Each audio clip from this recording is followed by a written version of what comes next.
प्रणाम अश्विनी जी। मेरे को ये पूछना था कि जी आपने जो ये सामने एक चार्ट लगा रखा है, इसका क्या मतलब है और हम इस चार्ट के थ्रू, इन अल्फाबेट्स के थ्रू अपनी लाइफ की डायरेक्शन को कैसे समझ सकते हैं?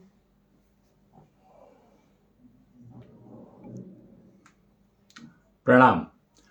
ये आज हम लोग थोड़ा सा चर्चा करने की कोशिश कर रहे हैं कि लाइफ की डायरेक्शन कैसे समझी जा सकती है। मतलब कहते हैं ना कि लाइफ को एक दिशा में, ठीक दिशा में लेके जाना चाहिए। तो ठीक दिशा का मतलब क्या हुआ, हमें यह समझने के लिए कि अल्फाबेट का चार्ट तैयार किया गया था हम लोगों द्वारा, और इसमें हमने बताने की कोशिश की है कि इंग्लिश के अल्फाबेट्स कितने पावरफुल हो सकते हैं। ये इस चार्ट से समझ में आएगा आपको। और जब आप ये चार्ट को थोड़ा सा समझने की कोशिश करेंगे, जैसे मैं बताता हूं आपको कि ये देखिए, ये पहला लेटर है अल्फाबेट का। पहला लेटर होता है ए।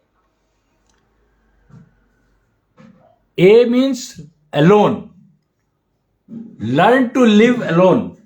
ये चार्ट का जो मैं आपको दिखा देता हूं, यहां पर ये लिखा हुआ है इस पर कि A alone means learn to live alone, और learn to live with self, not alone. A alone, अगर if you want to, if you live with self तो you are alone. So learn to live with self, अपने आप के साथ रहना सीखो। इसका मतलब क्या हुआ? अपने आप के साथ तो हर इंसान रहता ही है, तो इसमें कोई मतलब इससे क्या समझे क्या हम? तो यहां पर यह बताने की कोशिश की है कि learn to live with self का मतलब क्या हुआ। तो learn to live with self का मतलब यह होता है कि आपका सेल्फ कॉन्फिडेंस फुल्ली डेवलप्ड है। अब ये सेल्फ कॉन्फिडेंस का मतलब क्या हुआ? मेरे ख्याल से तो सेल्फ कॉन्फिडेंस हर एक के ऊपर, हर एक को अपना अपना होता ही है। तो सेल्फ कॉन्फिडेंस का मतलब यहां पर ये हम कहते हैं कि self confidence is dependent on what? We have to understand that first, that self confidence is dependent on what? किस चीज पर निर्भर करता है सेल्फ कॉन्फिडेंस? और ये अहंकार और अहमकार, वो एक शब्द सुना होगा ना आपने, अहंकार, ईगो, और एक शब्द होता है सेल्फ रिस्पेक्ट। तो जब आपका सेल्फ कॉन्फिडेंस वीक होगा, देखो समझने की बात है यहां पर, the moment your self confidence is low, your ego will boost. ये फंडामेंटल रूल्स है, लॉ ऑफ नेचर, कि जब भी आपका सेल्फ कॉन्फिडेंस लो होगा तो आपकी ईगो बढ़ जाएगी। और दूसरा है सेल्फ रिस्पेक्ट। तो जैसे जैसे आपका self confidence, self respect improve होती जाएगी, तो आपका सेल्फ कॉन्फिडेंस बढ़ता जाएगा।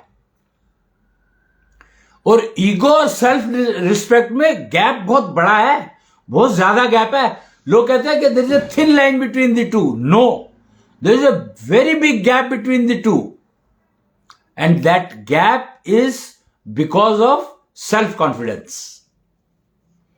और सेल्फ कॉन्फिडेंस डिपेंड करता है आपके the gap between mind and brain, कि आपका मन क्या सोचता है और दिमाग क्या कहता है। मन सोचता है और दिमाग कहता है, ये दो कंपोनेंट, और इन दोनों कंपोनेंट का काम बहुत बहुत इंपॉर्टेंट है समझना। यह कि मन सोचता है, डिसीजन नहीं लेता है, डिसाइड नहीं करता है, और दिमाग करता है, दिमाग कहता है। जो आप बोल रहे हो तो ये आपके दिमाग के रिजल्ट्स हैं कि आप जो बोल पा रहे हो। मन के रिजल्ट्स मन कभी जबान पर नहीं दे सकता। तो मन जो है आपकी सेंस ऑर्गन से कनेक्टेड है, और जबान आपका सेंस ऑर्गन तो है ही नहीं, क्योंकि सेंस ऑर्गन सेंस करते हैं और deliver organs, performing organs perform करते हैं, फंक्शन ऑर्गन्स कहते हैं जिनको। तो जुबान क्या है? जब आप बोल रहे हो तो ये फंक्शन ऑर्गन है, और जब आप खा रहे हो तो ये सेंस ऑर्गन है। तो इसका मतलब क्या हुआ कि आपके जो सारी की सारी सेल्फ कॉन्फिडेंस का जड़ ही यही है, आपकी सेंसेस। जितनी आपकी सेंसेस फंक्शन ऑर्गन का काम कर पाएंगी, sense organ and function organ both, दोनों का काम ठीक कर पाएंगी आपकी सेंसेस, तो समझो कि आपका सेल्फ कॉन्फिडेंस पीक पर होगा, मैक्सिमम होगा। समझे? तो learn to live with self का मतलब है कि आपको वो प्रोसीजर्स, वो प्रैक्टिसेस करनी है अपनी जिंदगी में जो आपके सेंस ऑर्गन्स को फंक्शन ऑर्गन्स की तरह भी यूज करना सिखा दे। That's all.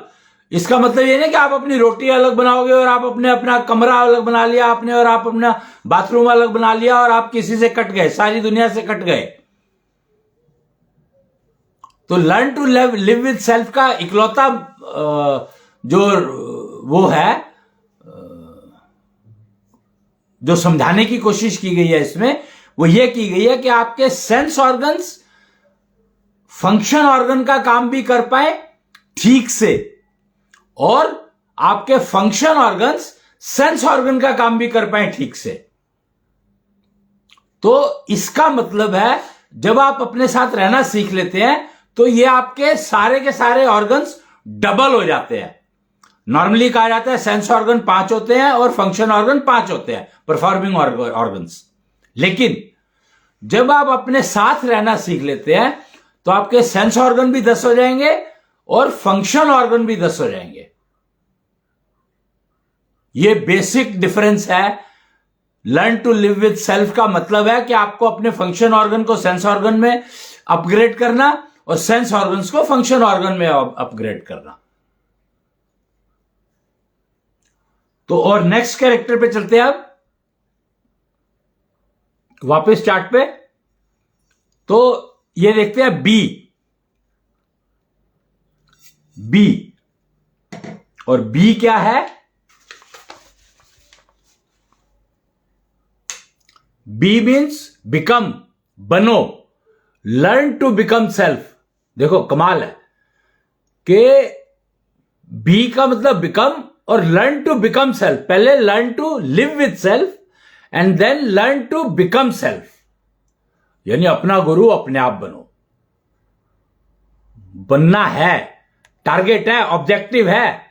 बन पाओगे नहीं बन पाओगे ये पता नहीं, पर सीखो जरूर, और सीखोगे तो नेचुरली बन ही पाओगे।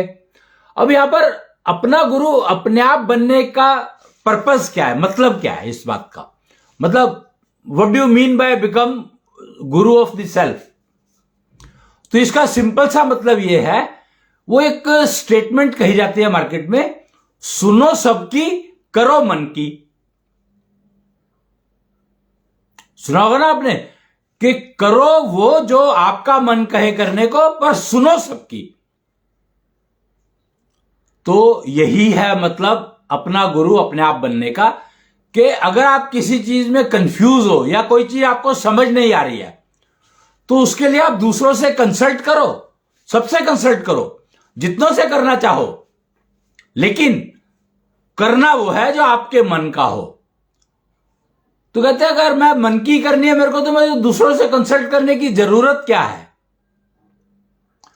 तो ये देख लो कि वो जरूरत इसलिए है कि जो आप मन की करना चाहते हो, क्या आप उसके परिणाम को एस्टिमेट कर पा रहे हो?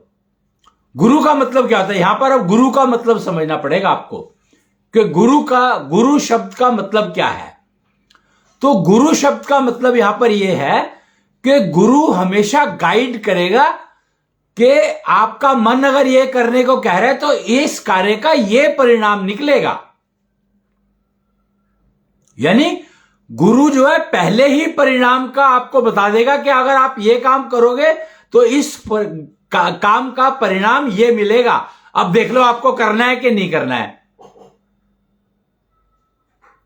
तो सुनो सबकी करो मन की का मतलब यही है कि जो आप मन से करना चाहते हो सबकी सुन लोगे तो आपको पता लग जाएगा कि आपके जो आप करना चाहते हो उसका परिणाम क्या होगा,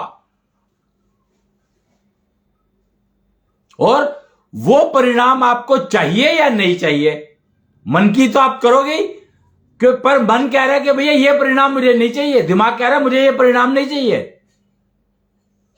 तो मन कहेगा हाँ यार ये परिणाम ठीक नहीं है, अच्छा नहीं है, मेरे को नहीं चाहिए तो मेरे को नहीं करना है। तो आपने मन की सुनी और रिजेक्ट कर दिया उसको। जैसे मेरे मन में आया कि मुझे किसी के यहां पर चोरी करनी है, मेरे दिमाग में आया कि मेरे को चोरी करनी है। ये एग्जांपल मैं इसलिए ले रहा हूं क्योंकि हुआ क्या था, अभी पीछे कुछ दिनों पहले की बात है, शायद 2-3 साल हो गए होंगे, हम ना ज्वेलर के यहां गए। तो उन ज्वेलर, वो थोड़ी हमारी अच्छी उनसे मित्रता है क्योंकि वो हमारे साथ ना स्कूल में पढ़ा करते थे और फिर बाद में उन्होंने ज्वेलरी का काम शुरू किया, प्रोफेशन ज्वेलरी का अडॉप्ट किया, और जब अपनी दुकान खोली तो उनसे मुलाकात हुई, बात हो रही थी ऐसी जनरली।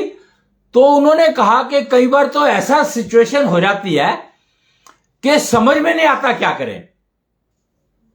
मैंने कहा ऐसा क्या हो जाता है? तो वो कहते हैं कि एक हमारे यहां ज्वेलरी है, तो ज्वेलरी खरीदने के लिए आएंगे तो नेचुरली अच्छे वो लोग आएंगे जिनके पास बहुत पैसे हैं, जो अच्छे घर के लोग होंगे। अच्छे घर का मतलब है कि वेल टू डू होंगे,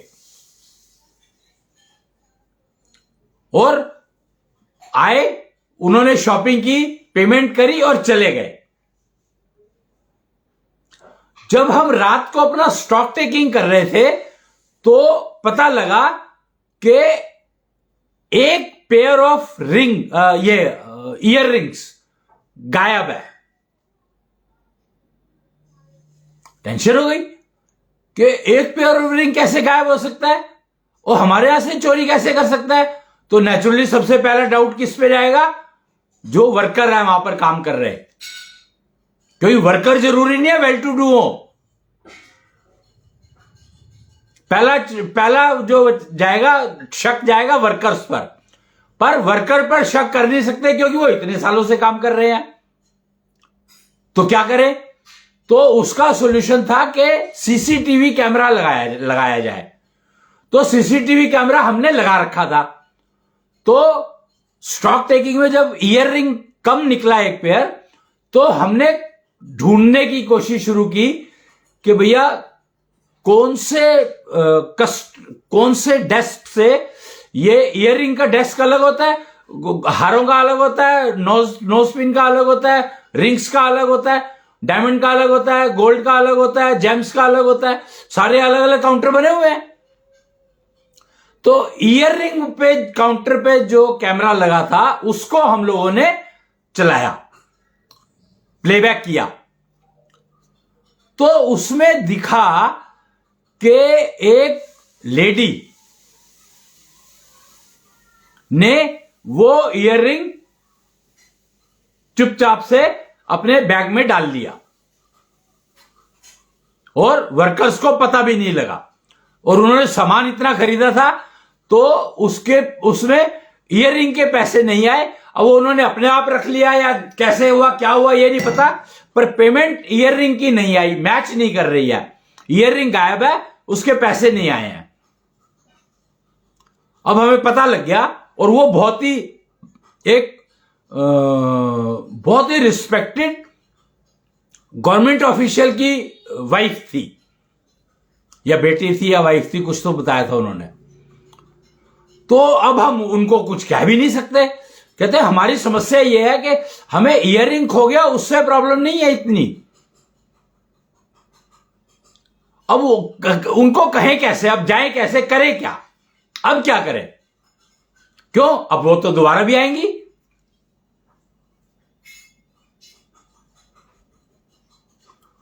तो उन्होंने ये कोई स्कीम निकाली, कुछ किया, कुछ कर करा के उसको कैसे उनको प्रेजेंट किया, उन्होंने जाकर के क्या कहा, वो एक अलग स्टोरी है क्योंकि उसमें मेरा इंटरेस्ट नहीं है। बट मैं यहां पर जो मैंने ये स्टोरी सुनाई आपको, तो वो कारण उसका बता रहा हूं। उस स्टोरी सुनाने का कारण क्या है, हमने पढ़ा ना, बी का मतलब स्वयं को अपना गुरु बनाना सीखो। तो मेरे मन में चोरी का विचार आया। मैं महिला की उस एग्जांपल दे रहा हूं, उनके मन में चोरी का विचार आया, उसने ईयररिंग उठा करके रख लिया अपने पास। पर यहां पर अब गेम यह है कि अगर हम अपना गुरु अपने आप बन जाते हैं तो हमारी सारी सेंसेस और सारे फंक्शन ऑर्गन्स काम कर रहे हैं, क्योंकि ए में बताया गया है। और उसके बाद भी अगर मेरे को चोरी करने का मैंने सोचा कि मुझे चोरी करनी है, तो इसका मतलब है कि मैं कहीं पर मेरे दिमाग में ये विचार अटक क्यों गया। ये सोचूंगा, समझूंगा कि मैं क्यों करना चाहता हूं चोरी। अरे क्या 50,000 20,000 रुपए के ईयररिंग है, मैंने 5 लाख का सामान खरीदा है, तो 20,000 रुपए और नहीं दे सकते क्या मैं? मेरे लिए 20,000 की कोई वैल्यू नहीं है।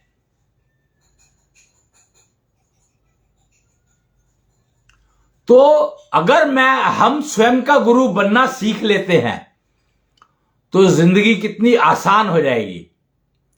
कि चोरी करने का विचार तो आ गया, पर मैंने चोरी की नहीं, और चोरी तो कर ली।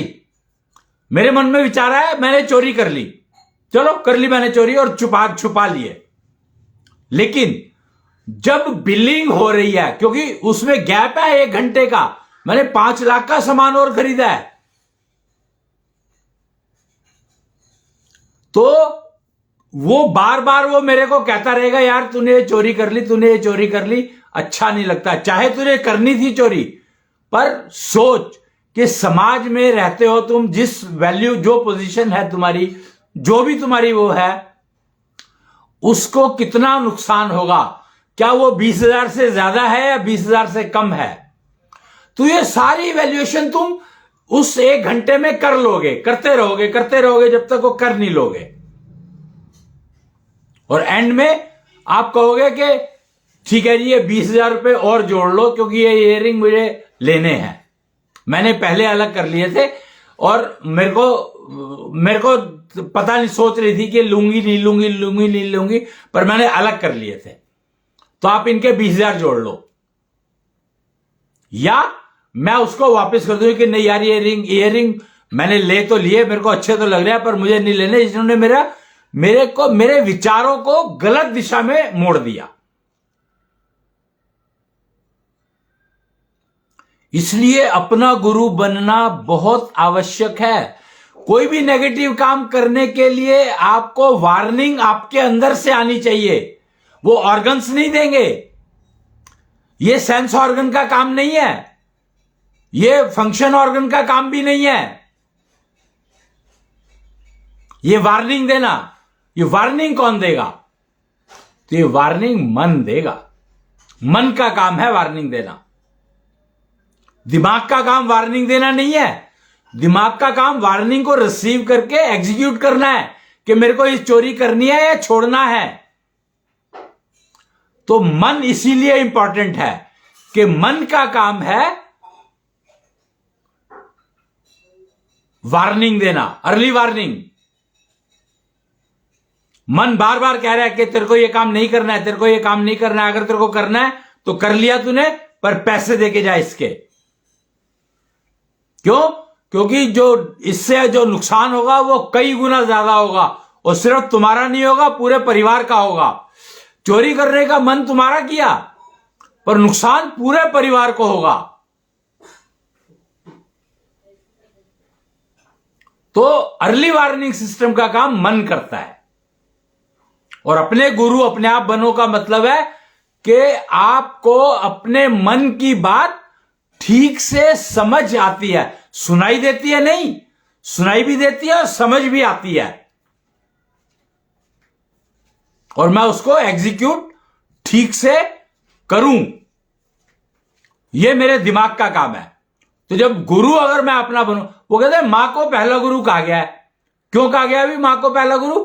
इसीलिए कि वो जानती है, वो बच्चे की पहली गुरु है। तो वो जानती है कि मेरे बच्चे को क्या सूट करेगा, क्या नहीं करेगा, और जो सूट नहीं करेगा उसको नहीं देगी खाने को, पक्के से नहीं देगी।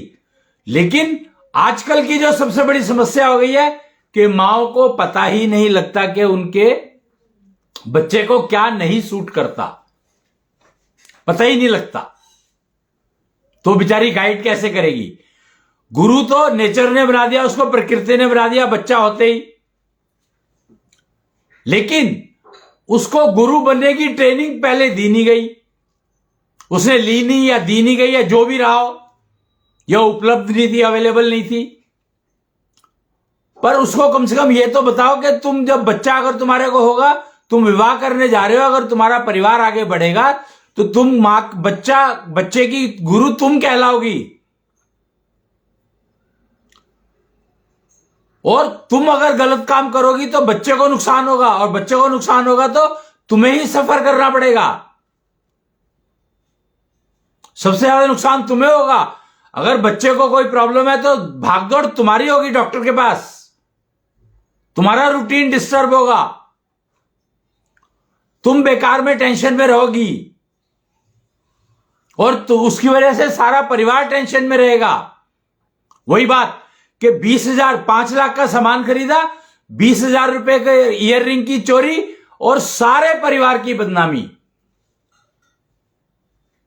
एक जरा से उसके 20,000 रुपए के लिए मात्र, जो कि जिसकी कोई वैल्यू नहीं है आपके लिए, आप 50 लाख का सामान खरीद सकते थे, क्योंकि पैसा was not a issue at all. इसलिए बी कितना इंपॉर्टेंट है आप सोचो, समझो।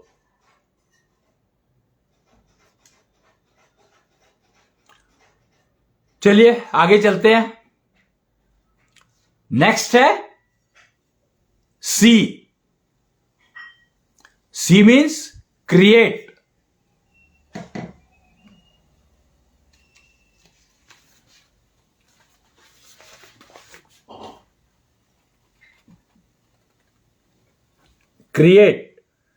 Create means learn to create with existing.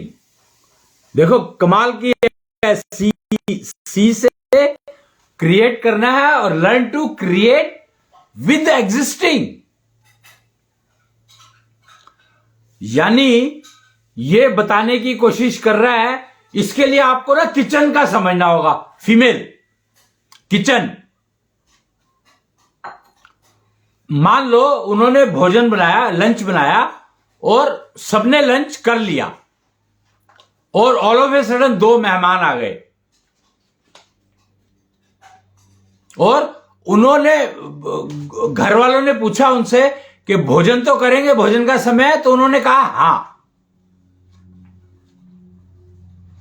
और आनंद फानंद में तुरंत उन 2 एक्स्ट्रा लोगों के लिए भोजन का अरेंजमेंट हो गया, कर दिया उस फीमेल ने। आपको कहीं भगाया नहीं कि यार ये तो गड़बड़ हो गई है, तो ये हो गया, तो वो हो गया, कुछ नहीं। चुपचाप उसने उन 2 लोगों के लिए खाना तैयार कर दिया और खिला दिया अच्छे से। तो ये तभी संभव है जब आप एग्जिस्टिंग से क्रिएट करना सीख पाएंगे। भाई बाई चांस जो है ना, नमक खत्म था, कम था नमक, तो वो खत्म हो गया था भोजन बनाने में, शाम तक आ जाएगा वो थी, पर 2 आ गए, तो उसने काला नमक यूज कर लिया।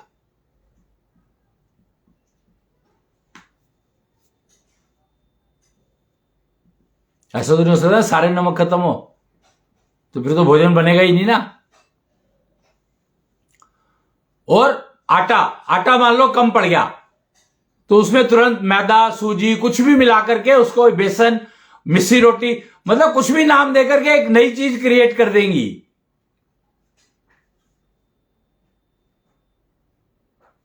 And female is the best creator. Male ये काम बहुत ही मुश्किल से कर पाता है, फीमेल बहुत आसानी से कर लेती है। इसीलिए किचन की मालकिन फीमेल को बनाया गया था।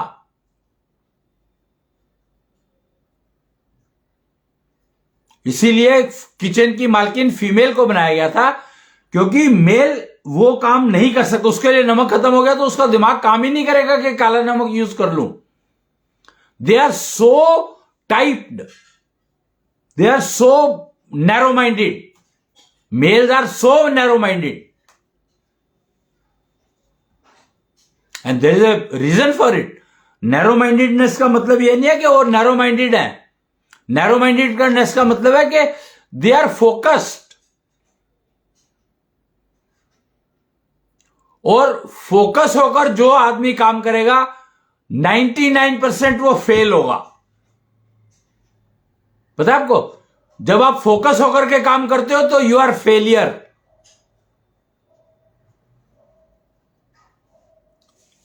मतलब आई एम सरप्राइज कि ये फैक्ट है कि जब आप फोकस होकर के काम करते हो तो आपका ध्यान सिर्फ एक पे, वो अर्जुन का एग्जांपल लिया जाता है कि फोकस ऐसा होना चाहिए कि आंख को वो मछली की आंख के अलावा और कुछ दिखाई ना दे।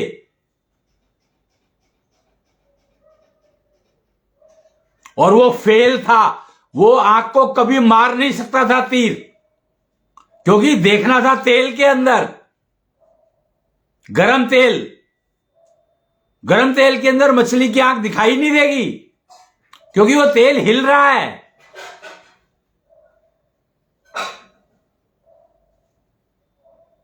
तो फोकस होकर के अगर आप काम करोगे तो फेलियर ऑलमोस्ट गारंटीड है। और इसीलिए females are more successful in almost all activities compare to males. कि मेल फोकस होके ही काम करेगा, उसको बेचारे की प्रॉब्लम है ये। उसका मेन रीजन क्या है? मेन रीजन है कि वो अपनी सेंस जो ए में लिखा था एलोन, वो उसने सीखा ही नहीं कभी, उसको कभी सिखाया ही नहीं किसी ने, उसे सीखने की कोशिश नहीं करी। वो हमेशा साथ ढूंढता है किसी का।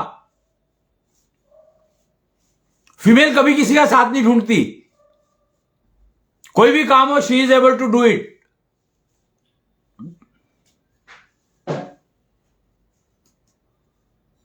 तो ये बिल्ट इन कैरेक्टरिस्टिक्स है, जेंडर कैरेक्टरिस्टिक्स। और अर्जुन सक्सेस कैसे हुआ? अर्जुन ने आंख में तीर मार दिया था, वो जीत गया था, तो वो सक्सेस हुआ कैसे? तो वहां पर भगवान जी ने उसका साथ दिया, कृष्ण ने उसका साथ दिया। कृष्ण ने क्या किया? कृष्ण ने गरम तेल की हलचल को रोक दिया था। आप सोच भी नहीं सकते कि कृष्ण ने क्या साथ दिया।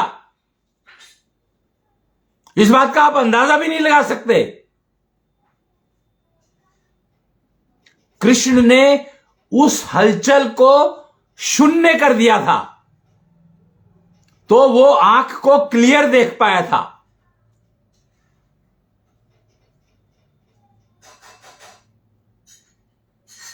ये रोल था कृष्ण का महाभारत के समय में।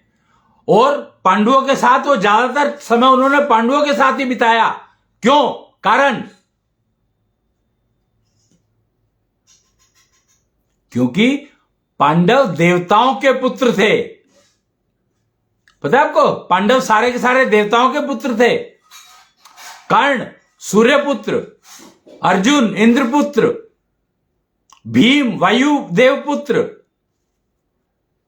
युधिष्ठिर यमराज।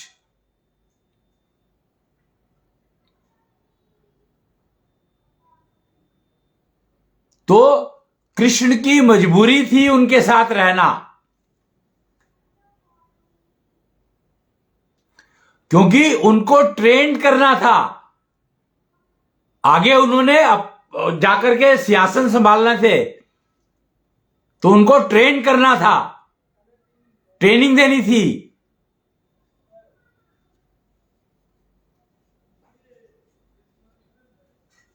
आपको अगर ध्यान हो तो कर्ण के कवच और कुंडल किसने लिए थे? कर्ण सूर्यपुत्र था और कर्ण और कवच और कुंडल लेकर के पैदा हुआ था। वो युद्ध से पहले किसने उतरवाए थे? इंद्र ने उतरवाए थे। इंद्र ही क्यों?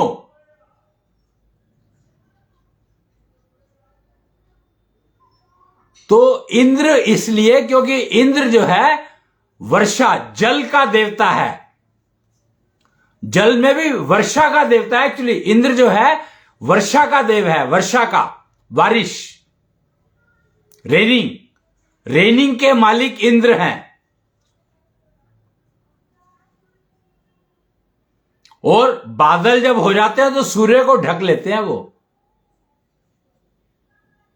तो इंद्र में वो शक्ति है जो सूर्य को भी ढक सकती है। वो सूर्य की सोलर एनर्जी को जमीन पर ना आने दे, पहुंचने नहीं देती। इंद्र में वो शक्ति है जो सूर्य की किरणों को रोक सकता है।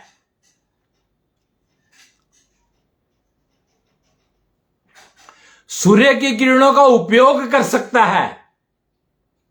चंद्रमा की किरणों, हर एक का सूर्य, इंद्र राजा कहा जाता है। देवताओं के राजा इंद्र देवराज कहलाते हैं। क्यों?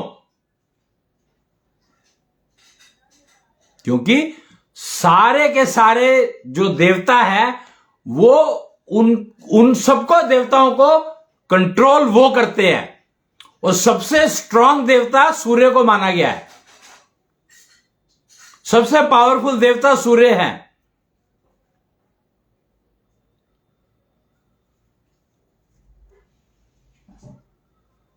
सूर्य की सोर्स ऑफ एनर्जी इतनी स्ट्रांग है कि वो कुछ भी कर सकती है।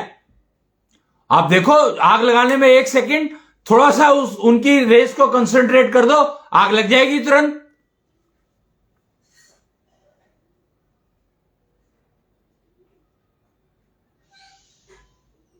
और देवराज इंद्र उसको कवर करके रोक सकते हैं। तो इसीलिए इंद्र को भेजा गया उसके कवच और कुंडल उतरवाने के लिए। एक्चुअली कवच और कुंडल की में सूर्य की शक्ति थी, तो उनमें ऐसी चमक थी कि उनके पास कोई जा नहीं सकता था। उनसे युद्ध करना संभव ही नहीं था। एक्चुअली कर्ण के साथ जब उनके कवच और कुंडल हो तो कर्ण के साथ युद्ध नहीं किया जा सकता।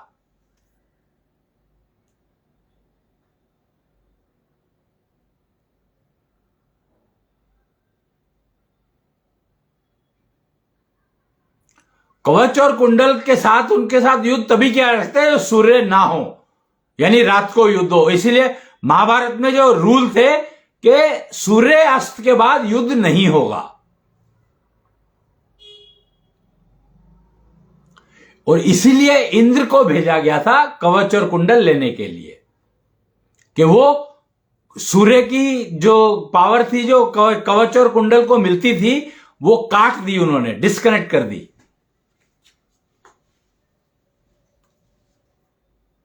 वो डिस्कनेक्ट किसने करवाई? कृष्ण ने। कृष्ण के कहने पर यह हुआ था। कृष्ण पूर्ण अवतार थे। अगर आपको ध्यान हो तो राम जी क्योंकि पूर्ण अवतार नहीं थे, राम जी अंश अवतार थे।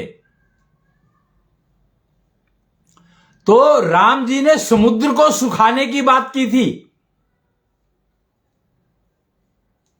पर सारे पानी को नहीं, पूरी पृथ्वी के समुद्र पानी को सुखाने की बात नहीं की थी उन्होंने सिर्फ उस हिस्से को जिससे चल करके वो लंका जा सके, उतने हिस्से को सुखाने की बात की थी।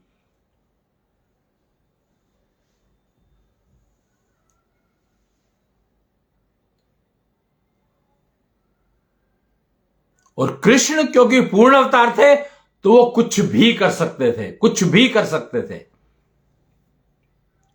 हर एंटिटी को उनका ऑर्डर मानना ही पड़ेगा, कोई हल नहीं है, कोई चॉइस नहीं है। उनके हर आदेश को अध्यादेश या जो भी देश मानो, मानना ही पड़ेगा और हर एक को मानना पड़ेगा। किसी के पास कोई हल नहीं है, पूर्ण अवतार थे वो।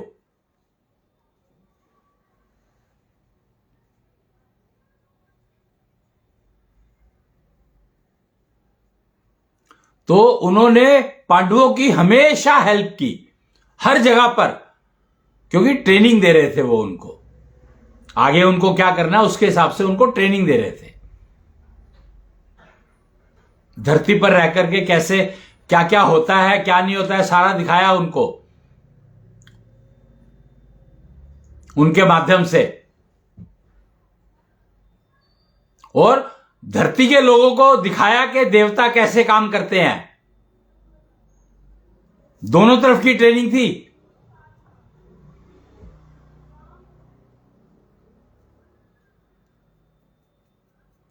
तो हम लोग क्रिएट की बात कर रहे थे। मेरे ख्याल से समय काफी हो गया है। कितना हो गया? कितनी देर हो गई हमें? अप्रोक्सीमेटली। तो एक और मैं कवर करूंगा, डी। कितनी देर हुई पता नहीं, अंदाज। चलो ठीक है, एक और डी कवर करूंगा, उसके बाद आगे के लेटर ऐसे ही करके मैं जेड तक ले जाऊंगा, पर अभी डी करूंगा कवर। नेक्स्ट लेटर है डी।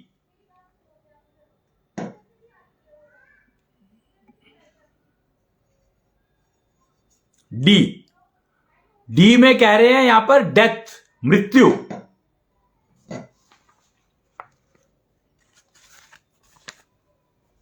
डी,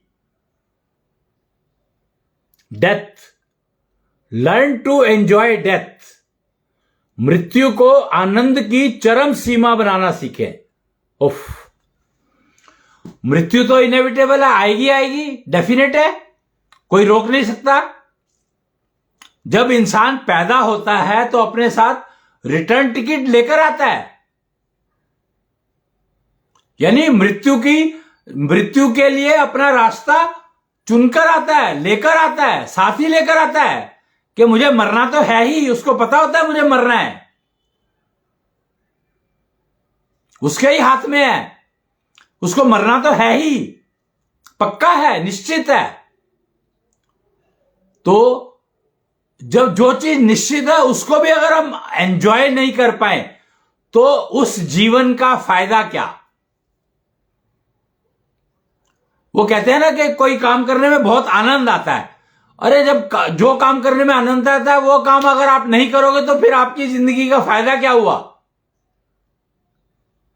जीवन का फायदा क्या हुआ अगर आप आनंद, जो काम आनंद दे वो काम ना कर पाओ?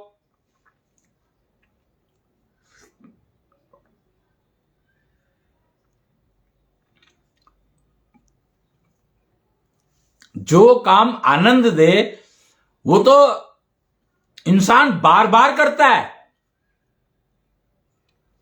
लोग ना मरने से डरते हैं, पता है आपको, लोग मरने से डरते हैं, पर उनको पता है मरना तो है ही। तो मैंने सुना कुछ बुजुर्गों से, वो कहते हैं यार अब तो ना सड़क पे जा रहे हैं, कोई एक्सीडेंट हो जाए, ट्रक मार जाए और मर जाए हम। आनंद पूर्वक मृत्यु के बारे में कहा गया है इसमें कि मृत्यु को आनंद की चरम सीमा बनाना सीखो। तो क्या एक्सीडेंट करके मरना एक वो है क्या? क्या वो आपको आनंद देगा? दे सकता है क्या? कमाल है। और आजकल के बुजुर्गों से यह बात सुनने में आ रही है, कई बुजुर्गों ने यह बात कही कि अब की बात तो यार मृत्यु ऐसी हो जाए कि बस पता ही ना लगे, एक्सीडेंट हो जाए सड़क पे चलते चलते और काम खत्म। मृत्यु का इतना डर? जो चीज अपने आप आनी है आएगी आएगी, उसके लिए आपको सड़क पे जाने की क्या जरूरत है? आप घर में बैठ के इंतजार कर सकते हैं उसका, प्रॉब्लम क्या है? पर इंसान भागता है, मृत्यु से भागता है। क्या आप मृत्यु से भाग सकते हैं? इंसान कहता है कि मैं इतने पैसे कमा लूं कि अगर मेरे को कोई कष्ट हो तो मैं हॉस्पिटल में एडमिट हो जाऊं, वहां मेरे को मृत्यु नहीं आएगी। कोई किसी की डेथ हो गई, कोई 40-45 साल का था और उसकी डेथ हो गई, तो लोग कहते हैं अरे ये हॉस्पिटल, इसने दवाई टाइम से नहीं खाई इसलिए मर गया। I am surprised. तो आनंद तो जिंदगी में रहा ही नहीं।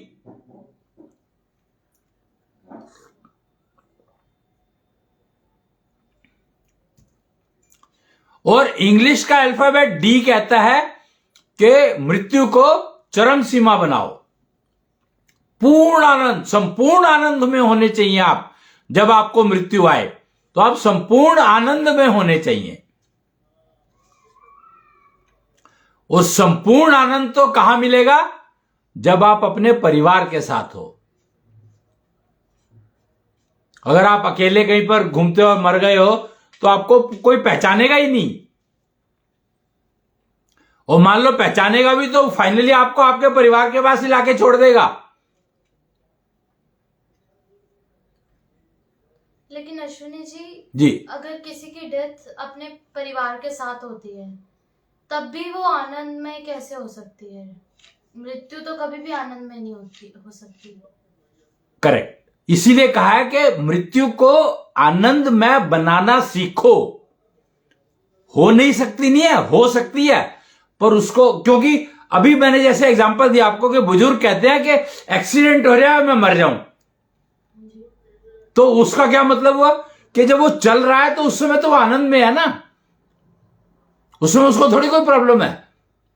और एक्सीडेंट हुआ और वो मर गया। तो आनंद परिवार वालों के लिए आनंद की बात नहीं हो रही है यहां पर, अपने लिए आनंद की बात हो रही है। अच्छा, समझे ना कि मैं अपनी मृत्यु को आनंद पूर्वक, आनंद की चरम सीमा पर लेकर जा सकता हूं। मैं अपनी, परिवार का क्या होगा मुझे नहीं पता इससे। और यह फैक्ट है कि अगर आप आनंद में हो और आपकी मृत्यु हो भी जाती है तो आपके परिवार वालों को कष्ट नहीं होगा। मरने एक प्राणी कम हो गया वो कष्ट तो होगा, पर वो कष्ट बहुत क्षणिक होगा। और आप यही कहोगे, पूरी दुनिया यही कहेगी कि बहुत आराम से और संतों की तरह चले गए। आप देखो कहीं पर भी, जिस घर में किसी बुजुर्ग की मृत्यु हुई और वो शांति से गया, बीमार नहीं था, खाट पे नहीं था, और बैठे बैठे उन्होंने प्राण त्याग दिए, तो लोग क्या कहते हैं कि ऐसी मृत्यु ही सबको मिले, कम से कम मुझे ऐसी मृत्यु मिले। ये एग्जाम्पल दिए जाते हैं। क्यों? क्योंकि आप किसी पर बोझ नहीं बने। अगर आप बीमार हो, खाट पे हो, तो आपकी वजह से पूरा का पूरा ये जो एक्सीडेंट वाली बात आई कहां से?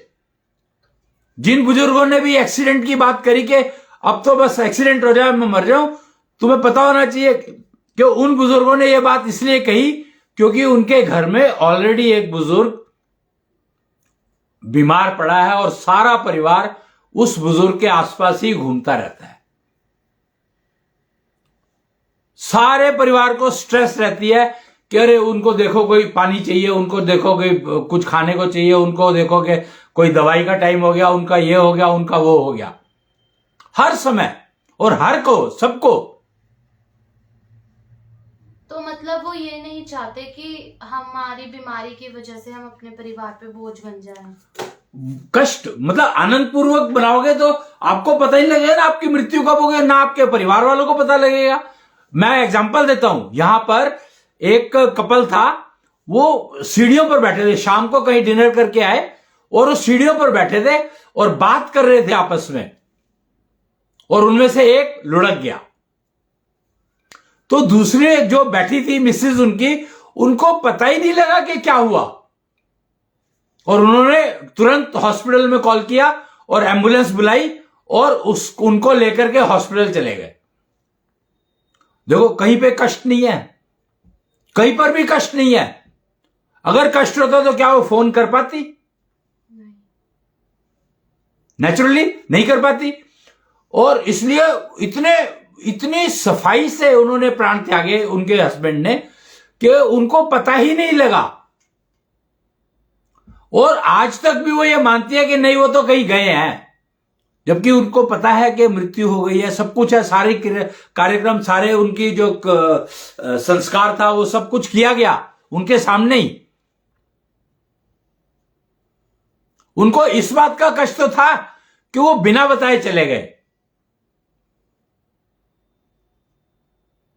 भाई एक प्राणी, दो लोग रहते हैं, उनमें से एक चला जाएगा तो वो कष्ट तो हो गई ना कि आप उसको देख नहीं पा रहे हो, लेकिन अदरवाइज कोई कष्ट नहीं। आज भी वो यही कहती है कि इतने आराम से, इतने सिंपल तरीके से वो चले गए, काश मैं भी उस तरीके से चली जाऊं। एक और कपल, उनके हस्बैंड की डेथ भी ऐसी हो गई। वो कहती है कि मेरे को तो इन्होंने मौका ही नहीं दिया सेवा करने का। वो सारी उम्र कहती रही कि मैं तो इनकी बहुत सेवा करूंगी, जब इनको जरूरत होगी बहुत सेवा करूंगी। कभी मान लो बीमार हो गए, नॉर्मली ये होता है ना, बुजुर्ग है तो खाट पे पड़ेंगे, बीमार होंगे, तो पत्नी हूं तो मैं उनकी बहुत सेवा करूंगी। तो वो अपनी हेल्थ को मेंटेन रखने की कोशिश करती थी,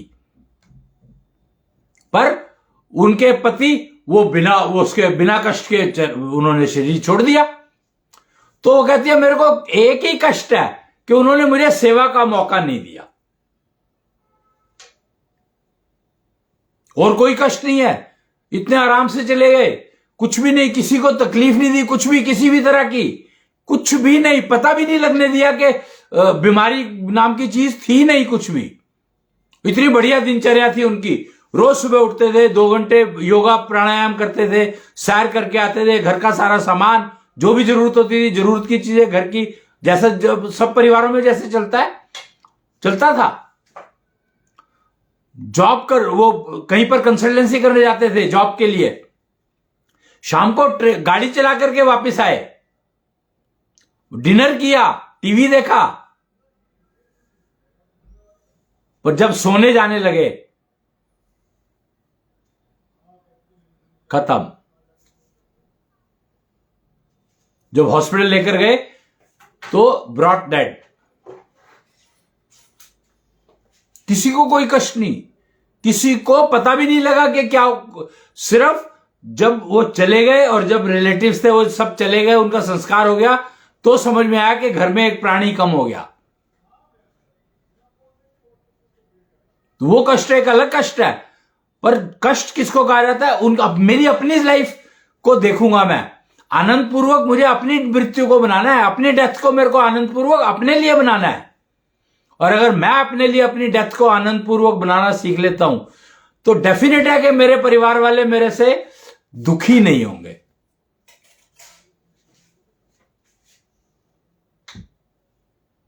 इसलिए डेथ, मृत्यु, इसको आनंद की चरम सीमा कहा है,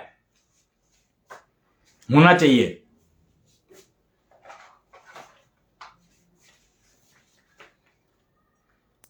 तो अब समय बहुत समाप्त हो गया है, समय काफी हो गया है। हालांकि नॉर्मली हम लोग टाइम का हिसाब किताब ऐसे रखते नहीं है कुछ खास, बट स्टिल आज मैंने 4 लेटर्स कवर किए हैं, ABCD। 4 से ज्यादा कवर नहीं हो सकते यार एक दिन में। चलिए ठीक है, तो आगे के लेटर्स को हम ऐसे ही लेंगे। ये वुमेन एम्पावर्ड वुमेन क्लब की तरफ से ये प्रोग्राम किया गया है, और ये जो अल्फाबेट का चार्ट है, अगर आप मंगाना चाहें तो अपना आप एड्रेस या ईमेल आईडी भेज देंगे तो उसको दे देंगे। वैसे आपको ये नेट पर कहीं भी मिल जाएगा, उसका आप प्रिंट आउट घर में लगा लें। और बच्चे अगर आते जाते इनको पढ़ते हैं, या आप भी किसी ऐसी जगह लगाए जहां पर इस पर नजर जाए ही जाए रोज, तो आप देखेंगे आपके बच्चे अपने आप डिसिप्लिन होते चले जाएंगे। जब वो आपसे सवाल पूछेंगे 4, तो आपको भी ज्ञान बढ़ेगा और बच्चों का ज्ञान भी बढ़ेगा। ज्ञान बांटने से ज्ञान बढ़ता है, पर सवाल, अगर बच्चे सवाल पूछे तो उनके जवाब देने में आनंद बहुत आता है। तो अपने जीवन को आनंद पूर्वक बनाने के लिए इस learn life direction through alphabet chart को प्रिंट करके अपने घर में लगाएं। तो आज के लिए इतना ही। कल परसों फिर मिलेंगे नेक्स्ट उसमें सेशन में, आगे के 4 लेटर लेने को डिस्कस करने के लिए। तब तक के लिए जय कृष्णांश, जय जय कृष्णांश।